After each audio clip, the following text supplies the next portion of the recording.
Can the United States take 5 countries at once?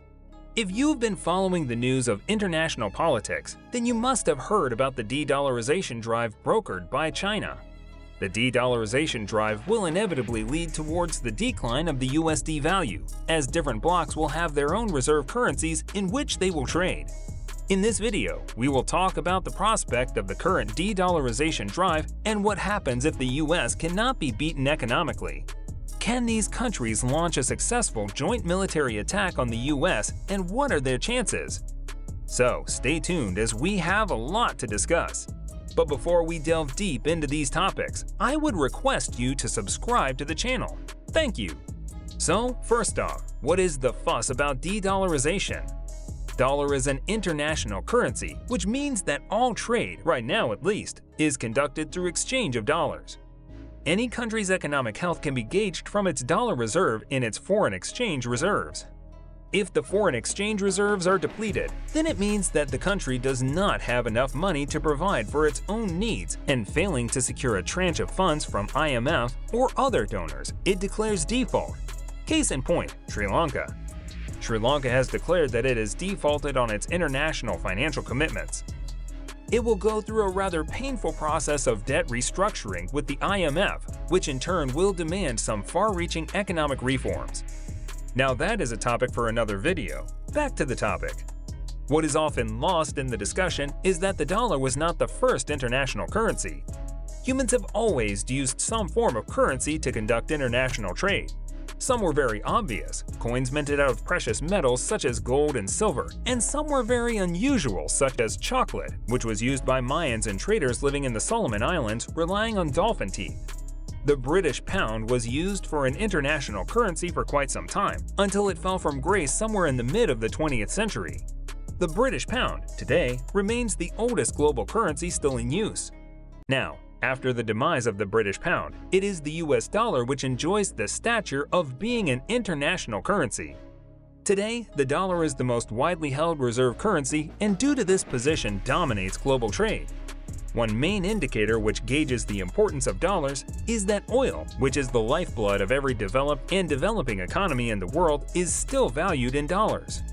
Due to its dependence on dollar-based valuation, all other commodities ranging from minerals to high-end food products are still priced in dollars. But it seems that the reign of the dollar will not last long, or at least that is what the rumor mill is churning out these days. China and Russia are doubling down their efforts in replacing the dollar as the international currency. In fact, their initial contention was to replace the dollar with renminbi, RMB, in trade with partners. That instead of dollar, the exchange currency would be yuan. Other BRICS countries are deliberating on the use of another common currency as an alternative instead of dollar. One of these countries is Brazil, whose president Luiz Inácio Lula da Silva was quoted saying, "Every night I ask myself why all countries have to base their trade on the dollar, and who was it who decided to replace the gold standard with the US dollar?"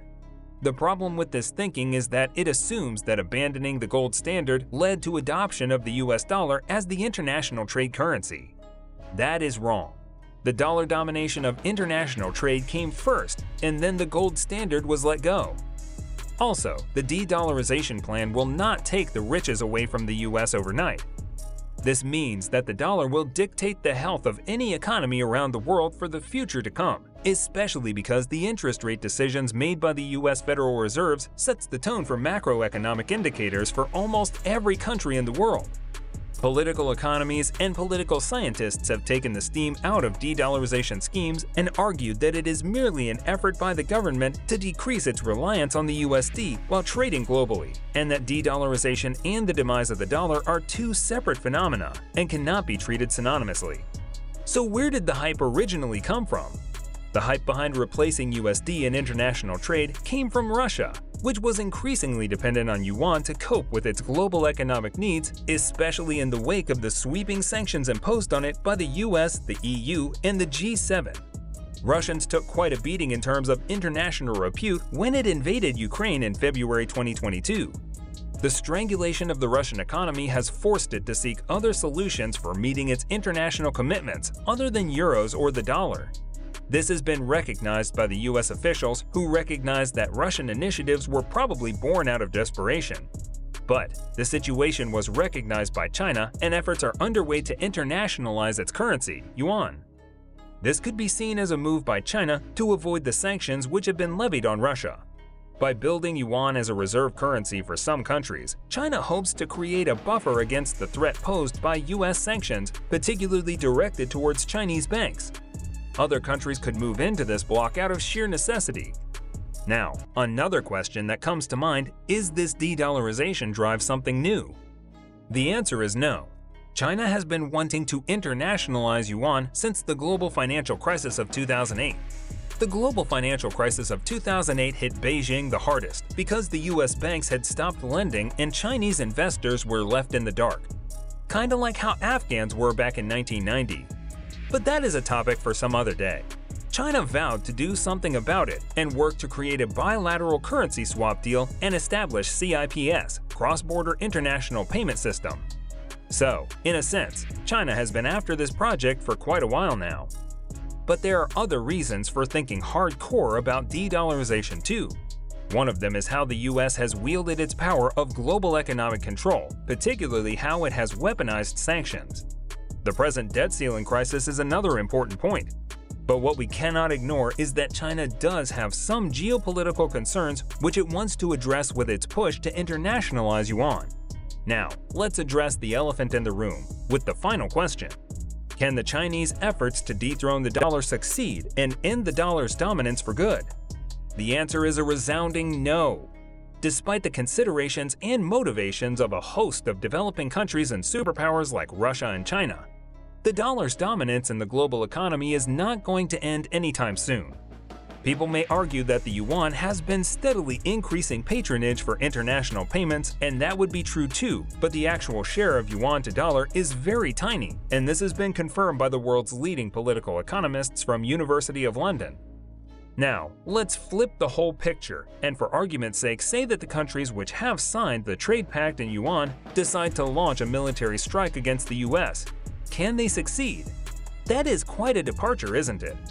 But it's important to discuss the scenario as well as China, Russia, India, South Africa, and other interested parties may get frustrated with how the economic situation played out and try out a different approach.